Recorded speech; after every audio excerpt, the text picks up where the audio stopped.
Hello friends, welcome to XIS।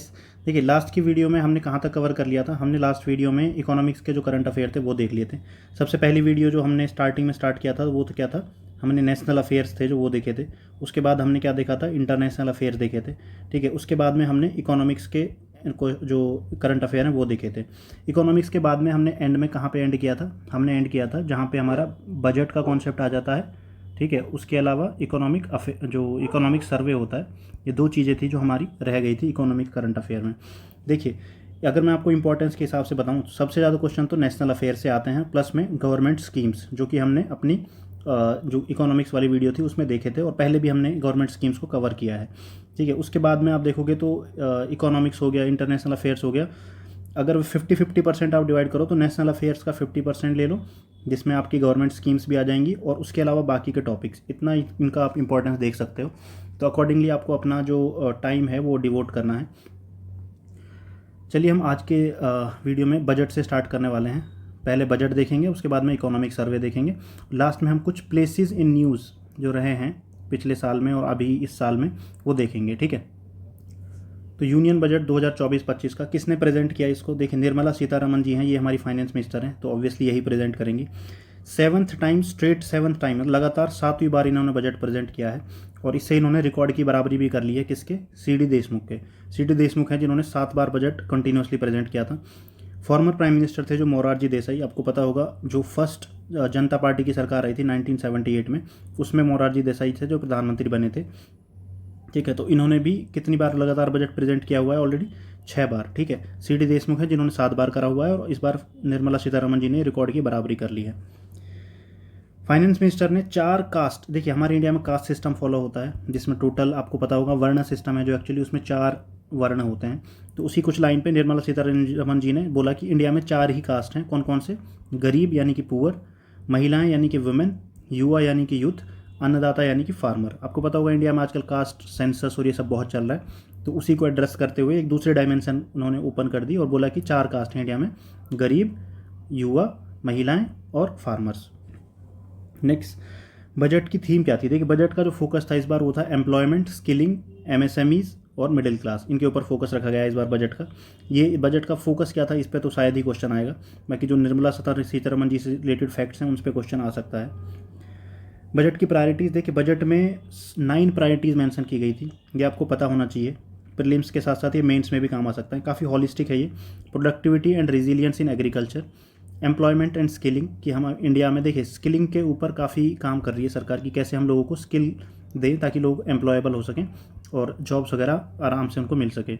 Inclusive human resource development and social justice, social justice से मतलब ये होता है कि जो भी दबे कुचले लोग हैं ना, दबे कुचलों में देखिए कौन आ जाएगा, schedule caste, schedule tribe, women, ठीक है, उसके अलावा माइनॉरिटीज़ और कोई भी मतलब रिलीजियस लिंग्विस्टिक माइनॉरिटीज़ हो सकती हैं, सब सोशल जस्टिस में। पर्सन विद डिसेबिलिटीज़ आ गए, जैसे LGBTQ आ गए। ठीक है, 4th हमारा मैन्युफैक्चरिंग एंड सर्विसेज है। फिर है urban development, energy security, infrastructure, innovation, research and development. ठीक है, बाकी सब तो देखो जेनरिक हैं, लेकिन ये एक 9th पॉइंट है ना जो ये आपको याद रखना है, नेक्स्ट जनरेशन रिफॉर्म्स, ये भी एक प्रायोरिटी थी इस बार बजट में। टोटल बजट कितना था इस बार? तो टोटल बजट था हमारा 48,20,512 करोड़। ठीक है, ये 48 लाख करोड़ वाला आपको कम से कम आप नंबर याद रखोगे। पिछले साल ये 44 के आसपास था, इस बार 48 के आसपास पहुंच गया है। टोटल जो कैपिटल एक्सपेंडिचर गवर्नमेंट कर रही है वो लगभग 11 लाख करोड़ के आसपास है। ठीक है, बस इतना आप एग्जैक्ट नंबर याद, वैसे तो एग्जैक्ट भी याद रख सकते हैं क्योंकि सभी देखो एक एक एक के ही नंबर्स हैं इसमें, इसलिए पूछा जा सकता है टोटल कैपिटल एक्सपेंडिचर, क्योंकि गवर्नमेंट का काफ़ी फोकस है कि कैपिटल एक्सपेंडिचर बढ़ाया जाए। कैपिटल एक्सपेंडिचर आपको पता ही होगा, इससे इंफ्रास्ट्रक्चर डेवलपमेंट होती है, जिससे लॉन्ग टर्म जो ग्रोथ है इकॉनमी की वो सुनिश्चित होती है। कैपिटल एक्सपेंडिचर में कितना ग्रोथ हुआ है? 16.9% का। इफेक्टिव कैपिटल एक्सपेंडिचर है जो, क्योंकि कैपिटल एक्सपेंडिचर देखिए एक तो ये है, उसके अलावा भी और कुछ गवर्नमेंट पैसा देती है, जैसे स्टेट्स को दिया या फिर किसी और दूसरे रूट के थ्रू पैसा कैपिटल एक्सपेंडिचर हो रहा है, तो टोटल मिला के आप देखोगे तो वो उसमें 15 लाख करोड़ के आसपास खर्च हो रहा है। मैंने आपको ये बता दिया कि पिछली बार जो हमारा टोटल बजट था वो 44 लाख करोड़ के आसपास था, और इस बार 48 के आसपास है। नेक्स्ट, रिसीट देखिए टोटल रिसीट हमेशा बजट के आसपास ही होती हैं, क्योंकि इसमें टोटल जो बोरोविंग होती है वो आपने इकोनॉमिक में बेसिक कॉन्सेप्ट पढ़े होंगे, बोरोविंग मिला लें तो वो टोटल बजट के आसपास पहुंच जाती है। लेकिन अगर बोरोविंग्स हटा दें तो रिसीट हमारी कितनी है? 32 लाख करोड़ के आसपास है। ये यहाँ पे देखिए क्वेश्चन बनने का चांसेस है यहाँ पे कि पैसा आ कहाँ से रहा है और पैसा जा किस में रहा है, यानी कि हम कमा कैसे रहे हैं या फिर पैसा कहाँ से आ रहा है और खर्च किस में कर रहे हैं, यानी कि पैसा कहाँ जा रहा है। तो सबसे ज़्यादा पैसा देखिए आता है बोरोविंग से और लाइबिलिटी से 27%, ठीक है, जो कि ये मतलब कम पूछा जाता है एक्चुअली में। ज़्यादातर चांसेज होते हैं कॉर्पोरेशन टैक्स, इनकम टैक्स और गुड्स एंड सर्विस टैक्स। इसमें दे देंगे कि सबसे ज़्यादा पैसा किस में आता है और सबसे कम किस में, क्योंकि इनमें फ्लक्चुएशन ऊपर नीचे होते रहते हैं। तो इस बार इनकम टैक्स से 19% आया है, गुड्स एंड सर्विसेज टैक्स से 18% आया है, कॉर्पोरेशन टैक्स से 17% आया है, ठीक है। सबसे ज़्यादा इनकम टैक्स से आ रहा है, दूसरे नंबर पे गुड्स एंड सर्विसेज से और तीसरे नंबर पे कॉर्पोरेशन टैक्स। ओवरऑल सबसे ज़्यादा देखें तो बोरोविंग एंड लाइबिलिटी से आ रहा है 27%। अब खर्च कहाँ हो रहा है, देखिए अब गवर्नमेंट ने इतना सारा लोन लिया है, 27% तो लोन ही ले रही है, तो ऑब्वियसली बात है इसका इंटरेस्ट पेमेंट हो रहा होगा। तो सबसे ज़्यादा खर्चा देखोगे तो 19% का जो खर्चा है वो इंटरेस्ट पेमेंट में ही हो रहा है। तो सबसे ज़्यादा बोरोविंग कर ले रहे हैं और इंटरेस्ट पेमेंट में खर्चा हो रहा है। दूसरे नंबर पे जो सेंट्रल सेक्टर स्कीम्स हैं उसमें कितना हो रहा है 16%, ठीक है। इसके अलावा स्टेट को जो शेयर मतलब आपको पता होगा फाइनेंस कमीशन रिकमेंड किया था इस बार कि 41% जो टैक्सेस हैं वो शेयर कर लिए जाएँ किसके साथ, स्टेट के साथ। तो उसको टोटल से हम देखेंगे तो 21% निकल के आता है, वो 21% ये स्टेट्स को चला जाता है। उसके अलावा आप देखोगे सेंट्रली स्पॉन्सर्ड स्कीम्स पे 8%, डिफेंस पे 8% और सब्सिडीज़ पे 6%। इसमें सबसे ज़्यादा एक तो ये इंटरेस्ट पेमेंट वाला जो पोर्शन है ये पूछा जाता है, डिफेंस वाला पूछा जाता है और सेंटर सेक्टर स्कीम्स का भी कभी कभी पूछा जाता है, ठीक है। तो ये आपको ये नंबर थोड़ा दिमाग में रखने कि कौन ज़्यादा है कौन कम है। तो ये अक्सर ऐसा होगा कि आपको चारों दे दिए जाएंगे और बोलेंगे कि इनको क्रम में लगाओ, ऊपर से नीचे या नीचे से ऊपर। यहाँ पे कुछ बजट की देखो दिया हुआ है कि टोटल रेवेन्यू रिसीट कितनी थी, टैक्स रेवेन्यू कितना था, इतनी ये आपको डेप्थ में नंबर याद रखने की ज़रूरत नहीं है, ये नहीं पूछी जाती है इस तरीके से। जो ऊपर डिटेल्स थी वो मैंने आपको बता दी हैं। टोटल आपको याद रखना है कि 48 लाख करोड़ के आसपास बजट था, पिछले साल 44 के आसपास था, ठीक है। ये आपको दो चीज़ें याद रखनी है। रेवेन्यू डेफिसिट, देखिए रेवेन्यू डेफिसिट कैसे निकालते हैं, टोटल रेवेन्यू रिसीट होंगी ना, जो रेवेन्यू रिसीट होंगी उसमें से हम रेवेन्यू एक्सपेंडिचर को अगर घटा दें तो निकल के आएगा हमारा, देखिए ये पॉजिटिव या नेगेटिव हो सकता है। अगर नेगेटिव आएगा तो मतलब डेफिसिट में जा रहा है और ये हमारा पॉजिटिव आएगा तो मतलब सरप्लस में, और ये अक्सर आपको नेगेटिव ही दिखेगा यानी कि डेफिसिट ही दिखेगा। तो रेवेन्यू डेफिसिट हमारा यहाँ पे दिया हुआ है, ये आपको एग्जैक्ट नंबर याद रखने की इतना ज़रूरत नहीं है वैसे, लेकिन फिर भी आप याद रख सकते हैं 1.8%। ये नंबर है जो याद रखने की ज़रूरत नहीं है, लेकिन 1.8% है, ये आपको याद रखना है, ठीक है। Revenue deficit, effective revenue deficit, देखिए रेवेन्यू डेफिसिट और इफेक्टिव रेवेन्यू डेफिसिट में क्या फ़र्क होता है। जब हम रेवेन्यू डेफिसिट में से वो खर्चा निकाल देते हैं जो हमने स्टेट्स को दिया है, स्टेट्स को क्यों दिया है हमने वो, ताकि स्टेट्स कैपिटल एक्सपेंडिचर कर सकें, ठीक है, ऐसी ग्रांट्स, तो उसको बोलते हैं इफेक्टिव रेवेन्यू डेफिसिट। जब हम ग्रांट्स ऐसी हटा देते हैं जो कैपिटल एक्सपेंडिचर के लिए दी गई हैं स्टेट्स को। फिस्कल डेफिसिट, टोटल जो बोरोविंग रिक्वायरमेंट होती है गवर्नमेंट की वो फिस्कल डेफिसिट में आती है। फिस्कल और प्राइमरी डेफिसिट तब निकलता है जब फिस्कल डेफिसिट से जो इंटरेस्ट पेमेंट है वो निकाल दो। मैंने आपको बताया था ना, इंटरेस्ट पेमेंट सबसे बड़ा कंपोनेंट होता है गवर्नमेंट के खर्चे का, अगर वो आप हटा दो तो फिर प्राइमरी डेफिसिट निकल के आता है। तो रेवेन्यू डेफिसिट है 1.8%, इफेक्टिव रेवेन्यू डेफिसिट है 0.6%, फिस्कल डेफिसिट है 4.9% और प्राइमरी डेफिसिट है 1.4%। इस टेबल में पूरे में ये 4% है ना, जो यही इंपॉर्टेंट है, यही पेपर में पूछी जाती हैं। नेक्स्ट, एक्सपेंडिचर सबसे ज़्यादा हम कहाँ कर रहे हैं, देखिए ये एक्सपेंडिचर देखो वो तो आपको बता दिया मैंने, 19% के आसपास जो इंटरेस्ट पेमेंट में जा रहा है। उसके बाद आप देखो डिफेंस में जा रहा है सबसे ज़्यादा, ठीक है, 4 लाख मतलब 4.5 लाख करोड़ के आसपास, फिर रूरल डेवलपमेंट, फिर एग्रीकल्चर और अलाइड एक्टिविटीज़ में। कैपिटल रिसीट, देखिए कैपिटल रिसीट कहाँ से आएगी, कैपिटल रिसीट दो तरीके से, एक ही तरीके से मेन तो गवर्नमेंट के पास कैपिटल रिसीट का एक ही तरीका होता है। वो क्या होता है, गवर्नमेंट अपनी किसी एसेट को बेच देती है, जो कंपनियों को बेच देती है ना गवर्नमेंट, धीरे धीरे कंपनियों को बेच रही है, जिसको हम डिसइन्वेस्टमेंट बोलते हैं। तो वही है कैपिटल रिसीट, डिसइन्वेस्टमेंट से जो पैसा आता है उसको कैपिटल रिसीट बोलते हैं। ये नई चीज़ है जिसके ऊपर काफ़ी हल्ला भी हुआ था। कैपिटल गेन टैक्स, सरकार ने 2 कैपिटल गेन टैक्स हैं जिनको ऊपर बढ़ा दिया है सरकार ने। पहला क्या करा है, देखिए जो short term capital gain tax है ना, ये पहले 15% हुआ करता था, अब सरकार ने इसको 20% कर दिया है। Short term capital gain tax होता है जो 1 साल तक लगता है, 1 साल मतलब के अंदर अगर आपने पैसा निकाल लिया मार्केट से तो आपके ऊपर ये लगता है short term capital gain tax, otherwise long term लगता है। तो ये पहले 15% था, अब सरकार ने बढ़ा के इसको 20% कर दिया है। Next, long term capital gain tax है जो will be levied eight 12.5% across all asset categories, ठीक है, सभी कैटेगरीज पे ये 12.5% लगेगा। पहले ये कितना हुआ करता था, 10%। और इसके अलावा एंजल टैक्स से सरकार ने मुक्त कर दिया है। एंजल टैक्स का जो ये प्रोविज़न था इसको ख़त्म कर दिया है। पहले क्या होता था ना कि कंपनीज़ होती थी वो जो मतलब ये उन एंजल टैक्स उन कंपनीज़ पे लगता था जो लिस्टेड कंपनी नहीं है, जो स्टॉक मार्केट पे लिस्टेड नहीं है, ऐसी कंपनीज़ पे लगता था। ये कंपनीज़ क्या करती थी, अपने शेयर बेच देती थी, क्योंकि लिस्टेड तो है नहीं तो आम आदमी तो खरीद नहीं सकता। लेकिन कोई इन्वेस्टर होगा, जैसे बहुत से एंजल इन्वेस्टर होते हैं ना जिनके पास बहुत पैसा होता है, वो लगा देते हैं कंपनियों में पैसा, उनको ये अपना शेयर बेच देते थे। लेकिन बेचते कैसे थे, 100 रुपये का शेयर होगा लेकिन उसको बेचेंगे 1000 रुपये का, यानी कि फेस वैल्यू से ज़्यादा दाम पे बेच देते थे। तो उस पर ही लगता था एंजल टैक्स, लेकिन अब सरकार ने इसको हटा दिया है। ठीक है, excess of face value in this share, this provision will cease to apply, बंद कर दिया सरकार ने इसको। जीडीपी की एस्टीमेट दे रखे हैं, nominal GDP growth 10.5%। Nominal GD आपको पता होगा, नॉमिनल जीडीपी और रियल जीडीपी में क्या फ़र्क होता है। नॉमिनल जो जीडीपी होती है ना, उसमें आपका इन्फ्लेशन इंक्लूडेड होता है, लेकिन जब हम इन्फ्लेशन को हटा देते हैं तो उसको बोलते हैं हम रियल जीडीपी। तो रियल जीडीपी में से इन्फ्लेशन हट जाता है। टैक्स रेजीम है जो हमारा, उसको सिंप्लीफाई कर दिया गवर्नमेंट ने। अब 0 से 3 लाख वालों पे कोई टैक्स नहीं लगेगा, 3 से 7 लाख वालों पे 5%, 7 से 10 लाख वालों पे 10%, 10 से 12 लाख वालों पे 15%, 12 से 15 लाख वालों पे 20%, और आप 15 लाख से भी ज़्यादा कमाते हो तो 30% का ऊपर टैक्स लगेगा। आपको याद रखनी है ये दो चीज़ें, एक तो 0 से 3 लाख पे कोई टैक्स नहीं लगेगा, 3 से 7 पे 5% लगेगा। ठीक है, इसके अलावा ये याद रखना है 15 लाख से ऊपर 30% टैक्स लगेगा। स्टैंडर्ड डिडक्शन, अगर आप सैलरीड एम्प्लॉई हैं तो आपको पता होगा कि स्टैंडर्ड डिडक्शन होता क्या है। स्टैंडर्ड डिडक्शन बेसिकली जो टैक्स कैलकुलेट, मान लो आपकी इनकम है 10 लाख रुपए की, ठीक है, आपका जो पैकेज है मान लो वो 10 लाख रुपए का है, तो आपके 10 लाख में से क्या करेंगे, 50,000 पहले घटा देंगे कैलकुलेट करते टाइम, तो इसको बोलते हैं स्टैंडर्ड डिडक्शन। आपकी इनकम में से 50,000 पहले हटा दिया जाता था।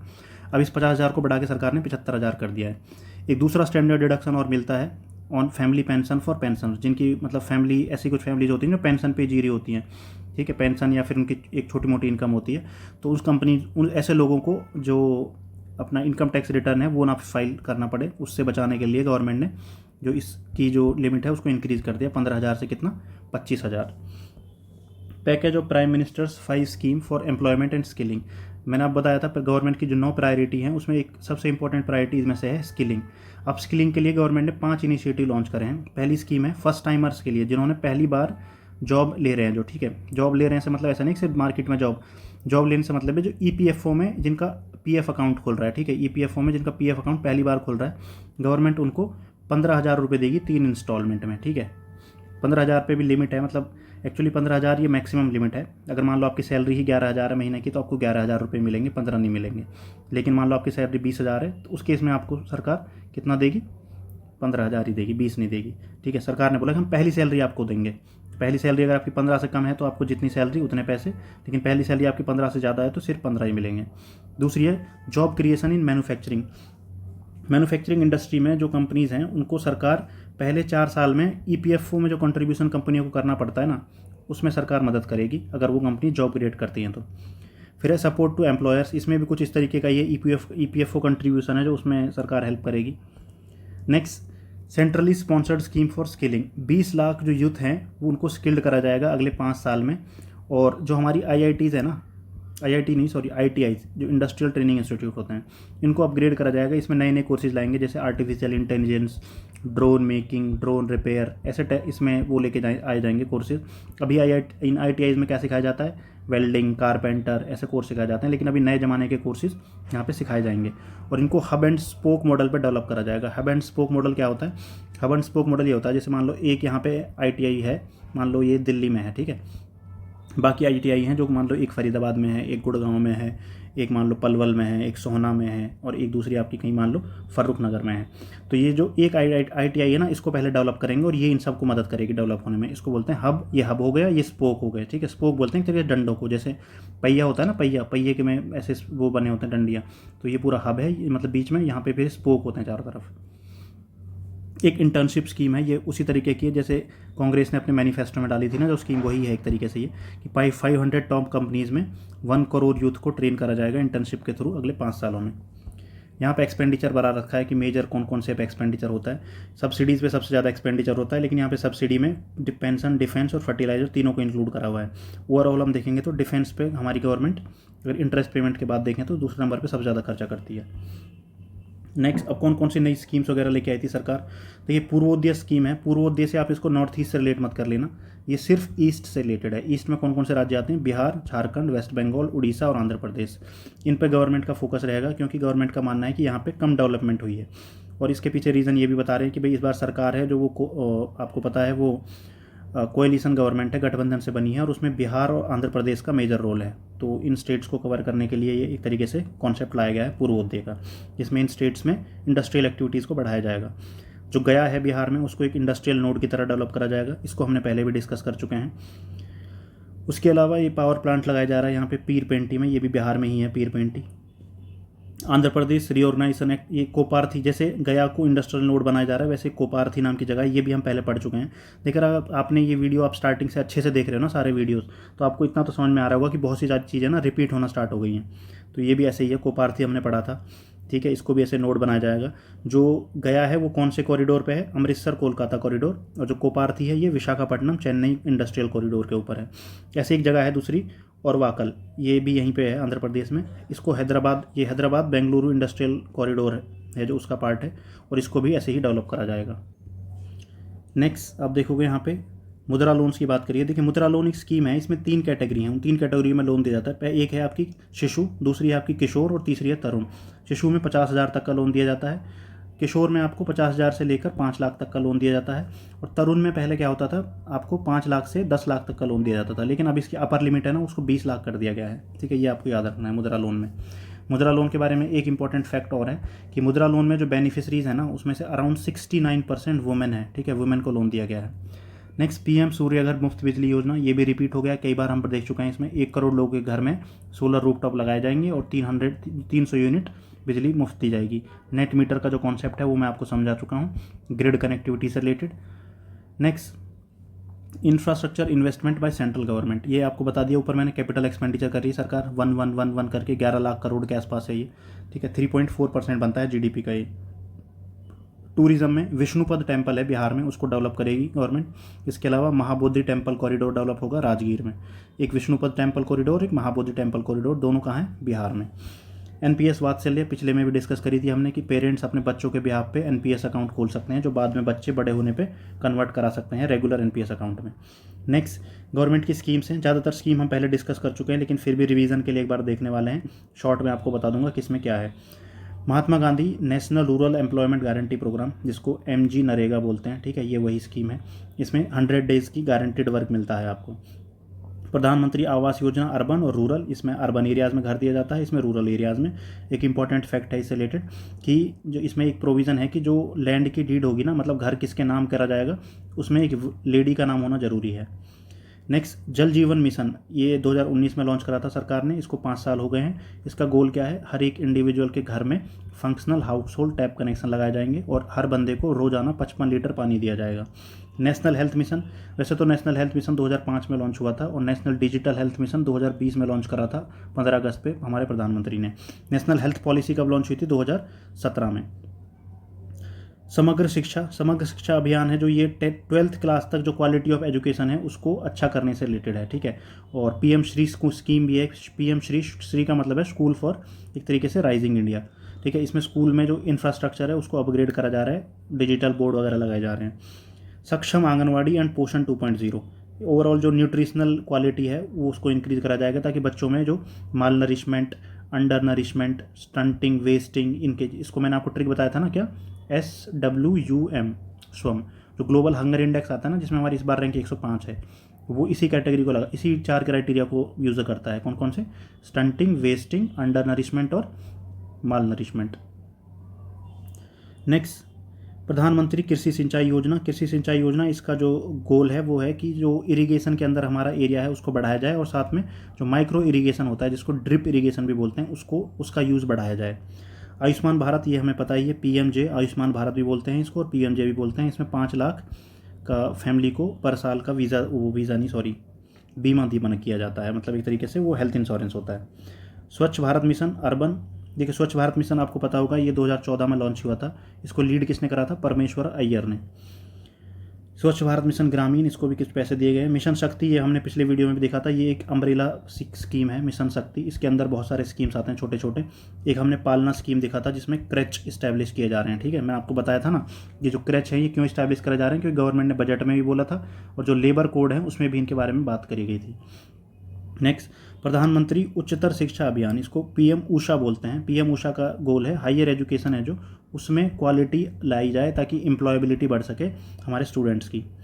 मिशन वात्सल्य, जैसे एक एनपीएस वात्सल्य में मैंने आपको बात आया था, जहाँ पर वात्सल्य आ गया ना, मतलब ये बच्चों से रिलेटेड है। तो मिशन वात्सल्य है जो ये बच्चों की सेफ्टी और सुरक्षा, मतलब सिक्योरिटी और प्रोटेक्शन से रिलेटेड है, कि बच्चे हैं जो वो सेफ इन्वायरमेंट में रह सकें। प्रधानमंत्री, इसमें कोई बच्चा गुम हो जाता है या फिर बच्चों की ट्रैफिकिंग वगैरह होती है, बच्चों से भीख मंगवाई जाती है, वो सब कवर करता है ये, ठीक है। प्रधानमंत्री किसान सम्मान निधि, पीएम किसान, ये भी आपको पता होगा, इसमें 6,000 रुपये दिए जाते हैं 3 इंस्टॉलमेंट में, ठीक है। तो ये बजट से रिलेटेड सारे प्रोविज़न हो गए हमारे। अब इकोनॉमिक सर्वे देखते हैं। देखिए, इकोनॉमिक सर्वे है जो हमारा, ये भी निर्मला सीतारमण जी ने ही प्रेजेंट किया था, और नॉर्मली इकोनॉमिक सर्वे बजट से एक दिन पहले आ जाता है, ठीक है। रिटेल इन्फ्लेशन हमारे कंट्री में 5.4% है। रिटेल इन्फ्लेशन कितना है? 5.4%। ये डायरेक्ट क्वेश्चन आते हैं इकोनॉमिक सर्वे से, काफ़ी क्वेश्चन पूछे जाते हैं। आज जो आपका लेक्चर है ना आज का, जिसमें इकोनॉमिक सर्वे और बजट है, ये बहुत इंपॉर्टेंट है, इससे क्वेश्चन आपको देखने को मिलेंगे एग्जाम में। इंडिया की जो रियल जीडीपी ग्रोथ है 2024-25 के लिए, वो प्रिडिक्ट करिए कितनी, 6.5 से 7% के बीच में, ये प्रिडिक्शन है, ठीक है। जो इकोनॉमिक सर्वे होता है ना, उसमें 2 चीज़ें होती हैं, एक पिछले साल क्या रहा और अगले साल में क्या होने वाला है, तो उसमें दोनों चीज़ें होती हैं। सप्लाई साइड जो ग्रोस वैल्यू एडेड है, ये हमारा कितना रहा है, 7.2%। ये इतना इंपॉर्टेंट डिटेल्स नहीं है, आगे देखते हैं। ये थोड़ा सा ब्लर है इसमें, लेकिन आपको डरने की ज़रूरत नहीं है, मैं आपको बोल के बता रहा हूँ कि क्या क्या है इसमें, लिखा क्या हुआ है। इन्फ्लेशन के, इंडिया में जो इन्फ्लेशन है, रिटेल इन्फ्लेशन, ये ऑलरेडी मैंने बता दिया आपको, 5.4% गवर्नमेंट सक्सेसफुली नीचे ले आई है इसको। फूड इन्फ्लेशन काफ़ी हाई है इंडिया में, ठीक है, ये काफ़ी हाई रहता है इंडिया में फूड इन्फ्लेशन, 3.8% से इंक्रीज़ हुआ है ये अराउंड 10% के आसपास आपको देखने को मिलता है नॉर्मली, ठीक है, 7 से 10% के बीच में। Monetary management and financial intermediation, monetary policy committee है, उसने रेपो रेट, ये हमने पिछली वीडियो में भी देखा था, कितना रखा है, 6.5%। 6.5% का रेट है हमारे पास रेपो रेट का। ग्रॉस नॉन परफॉर्मिंग एसेट, ये हमारे इंडिया में धीरे धीरे नीचे आ रहा है, ठीक है, ये क्वेश्चन आ सकता है पेपर में। जो एनपीए है वो धीरे धीरे नीचे आ रहा है, और कहाँ गया है, 2.8%, ठीक है। ये इसका आप कंपेयर करोगे पिछले 4-5 साल में, तो ये सबसे लोवेस्ट, पिछले 12 साल में एक्चुअली लोवेस्ट हो गया, ये 2.8% पे आ गया ये। जीएनपीए, ये gross non performing asset, agriculture sector है, इसमें थोड़ा सा हाई है, 6.5%। आईबीसी मतलब होता है इंसॉल्वेंसी एंड बैंक्रप्सी, जो कोड है वो है ये। यहाँ पे बेसिकली जो कंपनीज अपनी बंद हो जाती है ना, कुछ कंपनी जो मतलब अपना लोन नहीं पे कर पाती हैं, इसके लिए दूसरा टर्म यूज़ करा जाता है, the twin balance sheet problem. Twin balance sheet problem basically उस कंपनी के लिए ये वर्ड इस्तेमाल होता है जो कंपनी स्ट्रेस में आ गई है, मतलब उसके पास अब लोन चुकाने के भी पैसे नहीं बचे हैं, तो उस केस में उसको इंसॉल्वेंसी या बैंक्रप्सी के लिए फाइल कर देती है। नेक्स्ट, गवर्नमेंट का टारगेट, देखिए एक्चुअली ये स्टॉक मार्केट से रिलेटेड है। ये पिछली वीडियो में भी हमने 2 बार ये रिपीट हुआ था, पिछली वीडियो में भी, एक बार जब ये 4 ट्रिलियन पहुंचा था, एक बार जब ये 5 ट्रिलियन पहुंचा था। तो फिलहाल ये 5 ट्रिलियन को क्रॉस कर चुका है, ठीक है, 5 ट्रिलियन को ये क्रॉस कर चुका है। इंडियन माइक्रो फाइनेंस सेक्टर है जो, इसमें चाइना के बाद इंडिया दूसरे नंबर पर है। माइक्रो फाइनेंस से रिलेटेड मैंने एक बंदे का नाम और बताया था आपको पिछली वीडियो में, कौन, मोहम्मद यूनुस। कौन है मोहम्मद यूनुस? जो बांग्लादेश की सरकार को चला रहे हैं, इनको नोबेल प्राइज़ मिला था, Nobel peace prize micro financing के लिए। External sector stability amid plenty, देखिए World Bank logistic performance index में जो इंडिया का रैंक है वो 2018 में 40 से घट के 2023 में 38 नंबर पे आ गया है। मैंने पिछली वीडियो में बताया था, एक लीड्स करके एक इंडिया का अपना इंडेक्स है, मैंने आपको जब इसके बारे में पढ़ा रहा था तो मैंने बताया था कि जो लीड्स है ये किसके तर्ज पे बनाया गया है, इसी लॉजिस्टिक परफॉर्मेंस इंडेक्स पे। लीड्स में मैंने आपको बताया था कोस्टल एरियाज़ में इंडिया का नंबर 1 स्टेट कौन सा है, आंध्रा, और लैंडलॉक्ड में कौन सा था, हरियाणा, नॉर्थ ईस्टर्न में कौन सा था हमारा, आसाम, और यूनियन टेरिटरी में था चंडीगढ़, ठीक है। ऐसे आपको ना रिलेट करके चीज़ों को याद रखना है, तभी चीज़ें याद रहती हैं, वरना ये करंट अफेयर तो बदलते रहते हैं, कहाँ तक आप इनको याद रखोगे, ऐसे रट्टा मार के रिलेट करके रखोगे, याद हो जाएगा। करंट अकाउंट डेफिसिट इंडिया का 0.7% ऑफ जीडीपी है। नेक्स्ट, ग्लोबल मार्केट जो है, जो एक्सपोर्ट का ग्लोबल मार्केट है, उसमें इंडिया का शेयर फिलहाल 1.8% है। Next, India is now the 7th largest service exporting country. देखिए सर्विसेज के, आपको पता है हमारी जो जीडीपी है उसमें 50% के आसपास कंट्रीब्यूशन रहता है नॉर्मली सर्विस सेक्टर का, तो ओवरऑल हम 7th largest service exporting country हैं। रिमिटांसिस, ये भी हमारा रिपीट हो रहा है। रिमिटांसिस में मैंने बताया था इंडिया पहले नंबर पर रहता है, पहले पे इंडिया रहता है, दूसरे पे मैक्सिको और तीसरे पे चाइना रिमिटांस रिसीव करने में। और ये डेटा कौन रिलीज़ करता है? World bank. नेक्स्ट, टेलीकम्युनिकेशन में इंडिया दूसरे पे है, ये इतना इंपॉर्टेंट नहीं है। Climate change and energy transition, इसमें भी हमने देखा था क्लाइमेट चेंज परफॉर्मेंस इंडेक्स में इंडिया का रैंक कितना था? 7। हमारा जो क्यूमुलेटिव हो गया है सोलर इंस्टॉल्ड कैपेसिटी वो 82 गीगावाट हो गया है। टारगेट हमारा कितना है? 500 गीगावाट, लेकिन ये टोटल है रिन्यूएबल एनर्जी का। अभी हम 144 के आसपास पहुंच गए हैं टोटल, अगर इसमें विंड एनर्जी और सब मिला दें तो 144 के आसपास हम ऑलरेडी पहुंच चुके हैं। नेक्स्ट, नॉन फॉसिल जो सोर्सेज हैं हमारे, उसकी इंस्टॉल्ड कैपेसिटी जो है जो हमारी वो 45% हो गई है, ठीक है, नॉन फॉसिल। लेकिन अभी भी हमारा जो लगभग 55% है वो फॉसिल फ्यूल पे ही हम डिपेंड करते हैं, ठीक है। तो इसके रिगार्डिंग कंसर्न भी जताया था G7 कंट्रीज़ ने और COP28 ने कि इंडिया है जो वो अभी भी फॉसिल फ्यूल पर रिलाई कर रहा है बहुत ज़्यादा।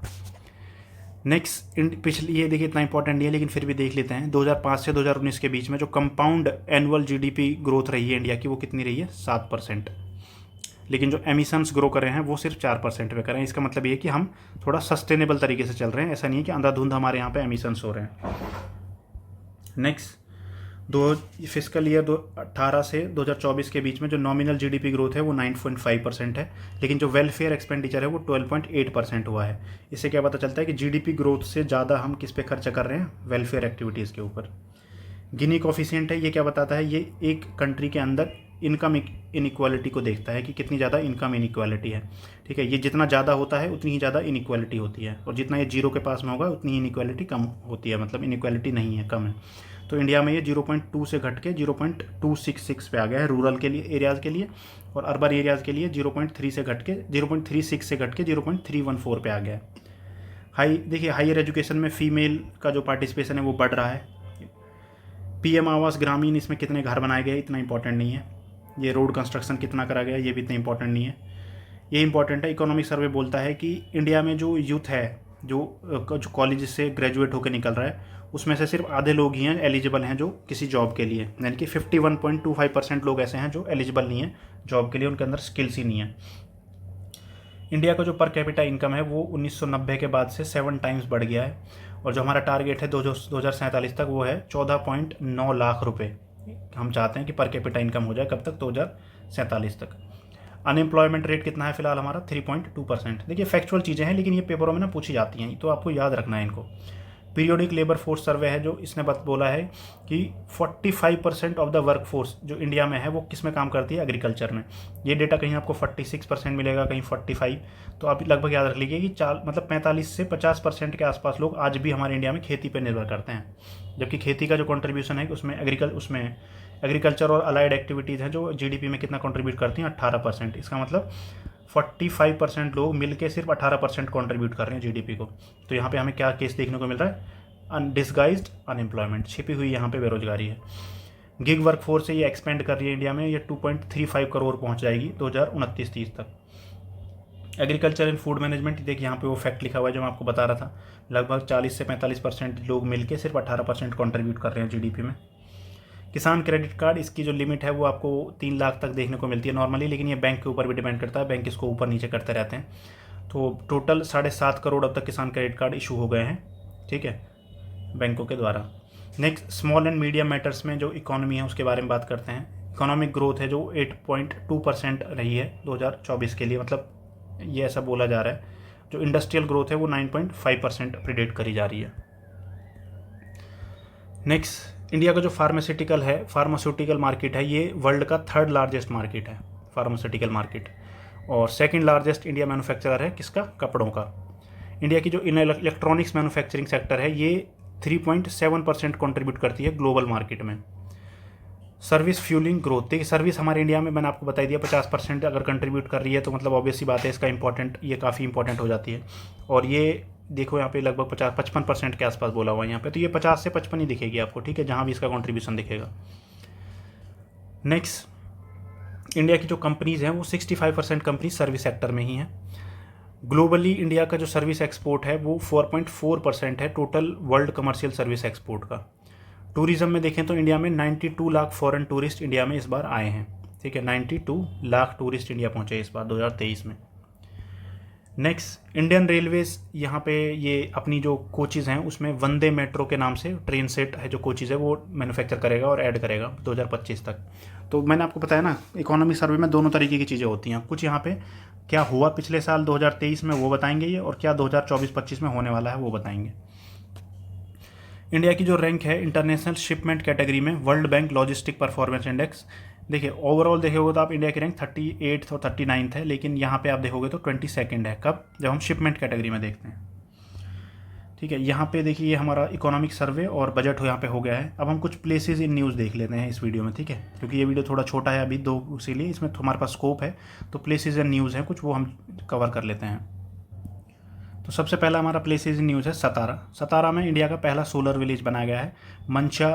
मान्या चेवड़ी विलेज है, ठीक है, पाटन तालुका है सतारा डिस्ट्रिक्ट का, वहाँ पे पड़ता है। देखिए इतने ज़्यादा इंपॉर्टेंट नहीं है, लेकिन आपको फिर भी एक बार नज़र मार लोगे, बाई चांस कोई पेपर में आ गया तो आपको सॉल्व हो जाएगा। सतारा में इंडिया का पहला सोलर विलेज, सतारा सोलर मतलब मिलता जुलता सही ना, सतारा सोलर। मंचावाड़ी गाँव का नाम तो शायद ही आएगा। नेक्स्ट गोवा। गोवा में हमारा इंडिया का पहला indigenously developed pollution control vessel बना है, जिसका नाम है समुद्र प्रताप। इंडिजिनियसली मतलब इंडिया में ही इसको बनाया गया है, समुद्र प्रताप नाम है। पॉल्यूशन कंट्रोल वेसल है जो कि समुद्र में कोस्ट एरियाज में आपको घूमता मिलेगा। गुरु घासीदास तामोर पिंगला टाइगर रिजर्व। गुरु घासीदास नेशनल पार्क भी आपने पढ़ा होगा स्टैटिक में, ज्योग्राफी में, कहाँ है? छत्तीसगढ़ में। तो यहाँ पे टाइगर रिजर्व भी कहाँ है? छत्तीसगढ़ में। नेक्स्ट अदी चुनानगरी चूलानूर पीकॉक सेंचुरी। ये दो जगह हैं साउथ इंडिया की, एक आपको देखने को मिलेगी केरला में और एक कर्नाटका में। जो ये अदी चुनानागिरी है ये कर्नाटका में है, और जो ये चूलानूर है ये केरला में है। यहाँ पे गवर्नमेंट ने पीकॉक सेंचुरीज ओपन की हैं, ठीक है, सेंट्रल गवर्नमेंट ने की हैं। इंदिरा गांधी इंटरनेशनल एयरपोर्ट, इसको net zero carbon emission airport का सर्टिफिकेट मिल गया है, और इंडिया का पहला एयरपोर्ट है ये सर्टिफिकेट पाने वाला। लातूर में विश्व शांति बुद्ध विहारा, द्रौपदी मुर्मू हैं, इन्होंने इसका इनॉग्रेशन करा था, विश्व शांति बुद्ध विहारा का। कहाँ पे? लातूर में। लातूर कहाँ पड़ता है? महाराष्ट्र में। वाराणसी में क्या हुआ है? वैदिक 3D म्यूजियम, ठीक है, यहाँ पे एक जगह है जिसका नाम है, मतलब यूनिवर्सिटी है एक, संपूर्णानंद संस्कृत यूनिवर्सिटी वाराणसी में। यहाँ पे वैदिक 3D म्यूजियम ओपन करा गया है। कहाँ पे? वाराणसी। वाराणसी कहाँ है? उत्तर प्रदेश में। नेक्स्ट दरबार हॉल और अशोक हॉल, ये इंपॉर्टेंट है। देखिए दो हॉल थे उसमें हमारे राष्ट्रपति भवन में, इनका नाम बदल कर दिया गया है। दरबार हॉल का नाम रख दिया गया है गणतंत्र मंडप, और अशोक हॉल का अशोक मंडप, ठीक है, ये इंपॉर्टेंट है, ये क्वेश्चन आ सकता है पेपर में। नेक्स्ट झारखंड की माइका माइंस हैं कोडरमा वाले एरिया में। कोडरमा आपको, ठीक है, कोडरमा में माइंस हैं झारखंड में माइका की। माइका सब ज़्यादा कहाँ होता है? इंडिया में, आंध्र प्रदेश में। लेकिन माइका की जो माइंस हैं वो आपको बिहार और झारखंड में भी देखने को मिल जाएंगी, जिसको गया हजारीबाग बेल्ट बोलते हैं। NCPCR ने डिक्लेयर कर दिया है कि जो झारखंड की ये माइका माइंस हैं कोडरमा में, अभी यहाँ पे कोई भी चाइल्ड लेबर नहीं है, मतलब चाइल्ड लेबर फ्री डिक्लेयर कर दिया इनको। नेक्स्ट इंदौर मध्य प्रदेश में, देखिए ये मैं आपको पहले ही पढ़ा चुका हूँ, एक पेड़ माँ के नाम। ये वर्ल्ड एनवायरनमेंट डे पे PM नरेंद्र मोदी ने लॉन्च किया था। क्या? एक पेड़ माँ के नाम, वर्ल्ड एनवायरनमेंट डे, जून 5, 2024। नेक्स्ट उत्तर प्रदेश में मैंगो फेस्टिवल सेलिब्रेट करा जाता है, ये UP-PCS के लिए इंपॉर्टेंट है। चीफ मिनिस्टर योगी आदित्यनाथ हैं, इन्होंने इसको क्या किया था? मैंगो फेस्टिवल को स्टार्ट करा था। अवध शिल्प ग्राम, लखनऊ उत्तर प्रदेश, यहाँ इसको आयोजन किया गया था mango festival. Mango festival almost आपको हर स्टेट्स में होते हुए दिख जाएंगे, हर साल होते हैं। नेक्स्ट गोवा शिपयार्ड लिमिटेड में एक फ्रीगेट बनाई गई है जिसका नाम है ट्राइपट या त्रिपुत, ठीक है। गोवा शिपयार्ड लिमिटेड गोवा में बना है, ये नाम से पता चल जाता है गोवा शिपयार्ड लिमिटेड है। 2 एडवांस क्लास फ्रीगेट त्रिपुट बनाए हैं, ठीक है, इतना इंपॉर्टेंट नहीं है। जवाहरलाल नेहरू पोर्ट JNPT, यहाँ पे इंडिया का पहला इंडिजीनियस एग्री एक्सपोर्ट जो कि स्टोरेज फैसिलिटी और प्रोसेसिंग फैसिलिटी है, ये हम पहले भी डिस्कस कर चुके हैं। श्रीनगर को वर्ल्ड क्राफ्ट सिटी का दर्जा दे दिया गया है वर्ल्ड क्राफ्ट काउंसिल के द्वारा। इसके पहले श्रीनगर को डेजिग्नेट करा गया था as part of creative city of craft and folk by UNESCO 2021 में, पहले ही करा जा चुका है इसको इस कैटेगरी में, अभी दूसरी कैटेगरी में करा गया है। इंडिया की आप सिटी देखोगे वर्ल्ड क्राफ्ट सिटीज़ जो पहले ही रिकॉग्नाइज हैं वो जयपुर, मलप्पुरम, मैसूर, इनको पहले ही रिकॉग्नाइज करा गया है। जोशीमठ का नाम बदल दिया गया है, जोशीमठ जहाँ पे सिंकिंग का आपको वो मिला था कि लैंड सिंक कर रही थी, इसका नाम बदल के जोशीमठ का ज्योतिर्मठ कर दिया गया है। बनेरघाटा ने बायोलॉजिकल पार्क, ये कहाँ पे है? बनेरघाटा बेंगलुरु में पड़ता है ये। साउथ इंडिया का पहला और कंट्री का लार्जेस्ट सफारी लेपर्ड सफारी यहाँ पे बनाई जा रही है। नेक्स्ट लक्षद्वीप में प्राइवेट बैंक HDFC ने अपनी ब्रांच खोली है कवराती आइलैंड पे, और ऐसा पहली बैंक है ये जिसने अपनी लक्षद्वीप में ब्रांच खोली है। रैंगपो सिक्किम्स फर्स्ट, देखिए सिक्किम में नरेंद्र मोदी जी ने रेलवे का उद्घाटन करा था कुछ टाइम पहले रैंगपो के नाम से, ठीक है। कहाँ पे? रैंगपो स्टेशन, ये कहाँ पे है पूछा जा सकता है। रैंगपो स्टेशन तो सिक्किम का पहला रेलवे स्टेशन है। सेला टनल, सेला टनल है ये तवांग रीजन में कनेक्टिविटी प्रोवाइड कराती है। इसका उद्घाटन कुछ टाइम पहले हुआ था, अरुणाचल प्रदेश में है। तो असम के गुवाहाटी से तवांग के बीच में कनेक्टिविटी बनाती है सेला टनल।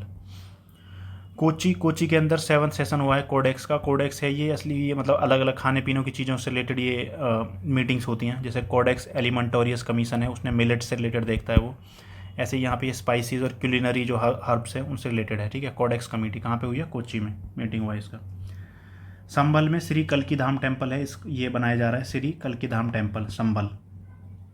नेक्स्ट रायपुर में ये कुछ इवेंट है स्कूल से रिलेटेड, ये इतना इंपॉर्टेंट नहीं है। PM श्री स्कीम है, ये इंपॉर्टेंट है, मैंने आपको पहले पढ़ाया था थोड़ी देर पहले अभी। इनका क्या काम है? यहाँ पे ओवरऑल जो इंफ्रास्ट्रक्चर है स्कूल में उसको इंप्रूव करा जा रहा है। नेक्स्ट कोझीकोड एंड ग्वालियर, ये इंडियन सिटीज़ हैं जो यूनेस्को की क्रिएटिव सिटीज़ नेटवर्क में उसमें ऐड करा गया है। कोझीकोड को लिटरेचर की कैटेगरी में और ग्वालियर को नाम दिया गया है सिटी ऑफ म्यूजिक। कोझीकोड को सिटी ऑफ लिटरेचर और ग्वालियर को सिटी ऑफ म्यूजिक।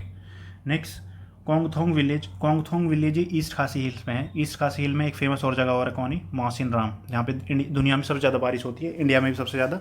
चेरापूंजी और मौसिन राम दोनों ईस्ट खासी हिल्स में ही लोकेटेड है। इसको best tourism village bronze category का अवार्ड दिया गया है। अदिचनल्लूर, ये एक प्री हिस्टोरिक साइट है अदिचनल्लूर, यहाँ पे म्यूजियम बनाया गया है। कहाँ पे? तमिलनाडु में। बायकुला रेलवे स्टेशन, बायकुला नाम से पता चल रहा होगा ये कहाँ पे है, ये मुंबई में है बायकुला रेलवे स्टेशन, ठीक है। इसको अवार्ड मिला है क्या? UNESCO's Asia Pacific award for cultural heritage conservation, Byculla railway station. Zanzibar में IIT मद्रास ने अपना कैंपस खोला है, कई बार हम पहले पढ़ चुके हैं इसी वीडियो में। अहिल्यानगर, अहमदनगर है जो महाराष्ट्र में जगह अहमदनगर, उसका नाम बदल के अहिल्यानगर कर दिया गया है अहिल्याबाई के नाम पे। नेक्स्ट कोंडाकल, कोंडाकल है ये इंडिया का largest private rail coach factory है। ये कहाँ पे है? तेलंगाना में। कोंडाकल आ जाते हैं ऐसे क्वेश्चन, ठीक है, कोंडाकल वाला पूछा जा सकता है। नेक्स्ट सूरत में योगा से मतलब actually new Guinness world record बना था यहाँ पे जब योगा डे के दिन। योगा डे कब होता है? 21 जून को। तो ये इतना इंपॉर्टेंट नहीं है, बस ये यहाँ पे गिनीज़ वर्ल्ड रिकॉर्ड बना है तो इसलिए करंट अफेयर में आ गया है। दौकी नाम की जगह ये कहाँ पे है? मेघालय में है। और इंडिया और बांग्लादेश के मतलब ट्रेड को बढ़ाने के लिए यहाँ पे एक लैंड पोर्ट बनाया गया है, ठीक है, दौकी नाम की जगह पे। दौकी कहाँ है? मेघालय में। नेक्स्ट हमारे इंटरनेशनल जो कुछ न्यूज़ थे, प्लेसेस इन न्यूज़ थे, वो देख लेते हैं। धुली खेल है जो ये नेपाल में है। वर्ल्ड हेल्थ ऑर्गेनाइजेशन ने इसको हेल्दी सिटी डिक्लेयर कर दिया है, second healthiest city of Asia. Switzerland है जो ओवरऑल कंट्रीज़ की रेटिंग में बेस्ट कंट्री में आया है। क्या? कौन? स्विट्ज़रलैंड, इतना इंपॉर्टेंट नहीं है। टेक्सास में एक हनुमान जी का मूर्ति है, मतलब स्टैचू है 90 फीट टॉल, उसको इनॉग्रेट करा गया है। इसका नाम रखा गया है statue of union, statue of union, ठीक है, यूनिटी नहीं है, स्टैचू ऑफ यूनियन। कहाँ पे? टेक्सास, USA में। ऑकलैंड में इंडिया ने अपना कॉन्सुलेट खोल दिया है। प्रेसिडेंट द्रौपदी मुर्मू ने इसका उद्घाटन मतलब इसकी अनाउंसमेंट करी थी। मॉरिशस में जन औषधि केंद्र, देखिए जन औषधि केंद्र है जो ये स्कीम है हमारी PMBJP, भारतीय जन औषधि परियोजना, ठीक है, PMBJP के नाम से है वो। जन औषधि केंद्र उसके अंदर खोले जा रहे हैं जहाँ पे जेनेरिक मेडिसिन दी जाती हैं। तो मॉरिशस है जो ये फर्स्ट कंट्री बन गया है जहाँ पे जन औषधि केंद्र खोला गया है। जैसे हमने UPI के लिए देखा था ना कि फ्रांस यूरोप का पहला कंट्री बन गया है, वैसे ये जन औषधि केंद्र वाला मॉरिशस बन गया है। कज़ान में हमने पहले देख लिया था क्या हो रहा है। कज़ान में ब्रिक्स की मीटिंग हो रही है, तो कज़ान में नरेंद्र मोदी जी गए हैं, तो ऐसी मतलब काफ़ी सारी चीज़ें यहाँ पे देखने को मिल रही हैं। बाकी इतना कुछ खास नहीं है, मतलब यहाँ पे कॉन्सुलेट्स वगैरह ओपन करें इंडिया ने, not that important. Saudi Arabia है जो इंटरनेशनल ओलंपिक कमेटी ने डिसाइड करा है कि ये जो ई स्पोर्ट्स गेम्स हैं, inaugural of Olympic e sports game, ये ई स्पोर्ट्स गेम बेसिकली है ना, यहाँ पे वीडियो गेम्स, वर्चुअल गेम्स, ये सब होते हैं यहाँ पे, तो ये सऊदी अरेबिया ऑर्गेनाइज करेगा 2025 में। कोट डी आइवरी, ये हम पहले कवर चुके हैं, UN वाटर कन्वेंशन को ज्वाइन करने वाला 10th अफ्रीकन कंट्री बन गया है, ठीक है। कोट डी आइवरी किस लिए जाना जाता है? कोकोआ के लिए, इसका नाम भी सिमिलर सा ही है, कोकोआ, कोट डी आइवरी, ठीक है। ये कोकोआ सबसे ज़्यादा होता है यहाँ पे। UPSC के लास्ट ईयर का जो क्वेश्चन पेपर था प्रीलिम्स, उसमें आया था। लाओस, जिसको लाओ और पीपल्स डेमोक्रेटिक रिपब्लिक भी बोलते हैं, लाओस, ठीक है, इंडो चाइना कंट्री है ये। यहाँ पे स्पेशल स्टैंप रिलीज़ करे गए हैं, जो स्टैंप होते हैं जो पोस्ट वगैरह पे लगाए जाते हैं, जो रामलला हैं जो हमारे, उनको रिप्रेजेंट करते हुए बेसिकली ये स्टैंप आई हैं रामायण और बुद्धिज़्म की थीम के ऊपर। लाओस में तो आई हैं, साथ साथ में वियतनाम में, सॉरी वियतनाम नहीं है, वियंटाइन है, वियंटाइन ये जगह का नाम है। लाओस में, लाओस के अंदर, लाओस पहला कंट्री बन गया है जिसने अयोध्या का जो राम टेम्पल बना है उसके बेसिस पे पोस्टेज स्टैंप लॉन्च की हैं। Next, bridge of national unity. Bridge of national unity ये हंगरी ने बनाया है, इतना इंपॉर्टेंट नहीं है। नेक्स्ट, माउंट कैनलाओन, ये नीग्रोज आइलैंड है सेंट्रल फिलीपींस में, यहाँ पे वोल्केनो इरेप्ट हुआ था इसलिए इसको पूछा जा सकता है, माउंट कैनलाओन। दार एस सलाम पोर्ट, ये कहाँ पे है? दार एस, ये तांजानिया में है। तांजानिया का हमने एक ज़ांज़िबार आइलैंड भी पढ़ा था ना, आईआईटी मद्रास ने कैंपस खोला है यहाँ पे, तो यहीं पे दार एस सलाम पोर्ट है। अडानी पोर्ट ने इसके साथ एक एग्रीमेंट साइन करा इसलिए न्यूज़ में आया था। Next, Taam Ja Blue Hole. Taam Ja Blue Hole ये एक सिंक होल है। इसके पहले जो डीपेस्ट सिंक होल था वो कहाँ था? चाइना में, अभी लेकिन ये डिस्कवर हुआ है मैक्सिको में। तामजा ब्लू होल तो यहाँ है, सिंक होल है ये, कहाँ पे? अंडर वाटर सिंक होल है ये हमारा मैक्सिको में। नेक्स्ट, सिंगापुर ने देखिए कॉमनवेल्थ गेम है, इनको होस्ट करने से मना कर दिया था, तो अभी ये कहाँ हो रहे हैं? ग्लासगो स्कॉटलैंड में होंगे 2026 में। First ever 3D printed mask, ये कहाँ है? जेद्दा में बनाई गई है, बस इतना याद रख लो बहुत है। जेद्दा कहाँ है? सऊदी में। ओगासवारा आइलैंड, देखिए ओगासवारा आइलैंड ये जैपनीज़ आइलैंड है, ओगासवारा आइलैंड, इसके पास में एक नया आइलैंड बना है वोल्केनिक इरप्शन की वजह से, इसलिए ये न्यूज़ में आ गया था। तो यहाँ पे हमारा आज का ये जो प्लेसेस इन न्यूज़ था ये ख़त्म हो गया है। तो आज हमने क्या क्या देखा? हमने अपना बजट देख लिया, इकोनॉमिक सर्वे देख लिया और प्लेसेस इन न्यूज़ देख लिए, इंडिया के भी और इंटरनेशनल भी। तो इस वीडियो में आज के लिए इतना ही है। Hope you like this video. Thank you so much.